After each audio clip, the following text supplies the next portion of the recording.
Hello, and welcome to this edition of the Legal Update. Today we're going to talk a little bit about a growing trend in home ownership.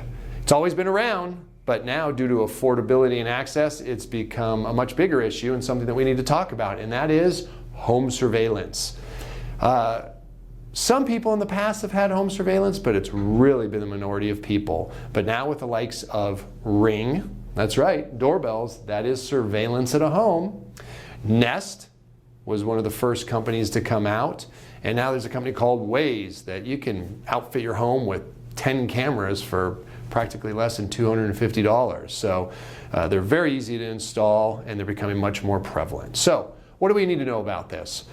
First thing we need to know is, do homes that we have listed for sale have surveillance? So your first step is making sure that part of your process of listing a home is asking the seller, Mr. and Mrs. Seller, do you have surveillance at your house? Find out yes or no. If they say yes we do, just ask a little bit more information. Okay, can I ask where is the surveillance located? And is it video or is it audio and video? Now really, you're going to handle all those the same way, but it's just good to know for yourself and to pass that information on if necessary, if anyone asks. But as far as disclosure goes, whether it's audio and video, it's all the same. So find out if there's cameras, and then you're going to need to disclose that. How do we do that? We do it immediately and conspicuously in the house. So people come to the front door. As soon as they open it up, you should have a very obvious sign there that says, hey, look, just to let you know, this home is under audio and video surveillance. So that's the first step. Second one is, why? What's the concern about this, and doesn't a seller have a right in their private property to have surveillance? So the answer is yes. I mean, they do have a right, but not without disclosing it, because now they're inviting people into their home, and those people have a reasonable expectation of privacy when they're viewing that home because they've been invited in. So you want to be very careful about that.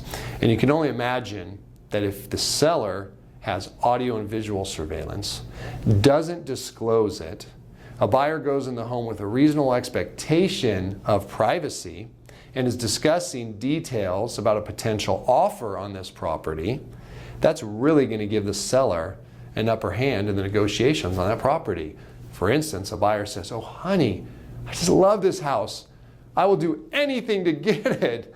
Okay, the seller hears that. You think they're going to act a little bit differently than thinking, oh my God, we really need to take this offer, we want to sell our house. Of course, it's giving them an upper hand in the negotiation.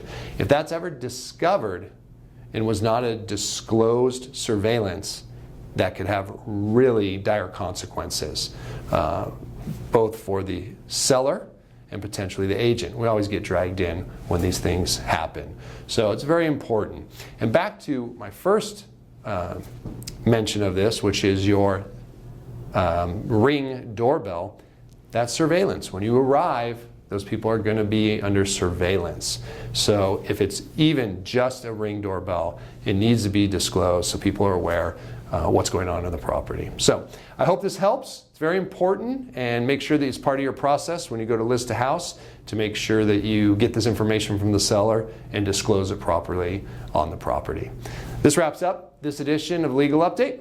I'll look forward to seeing you on our next episode.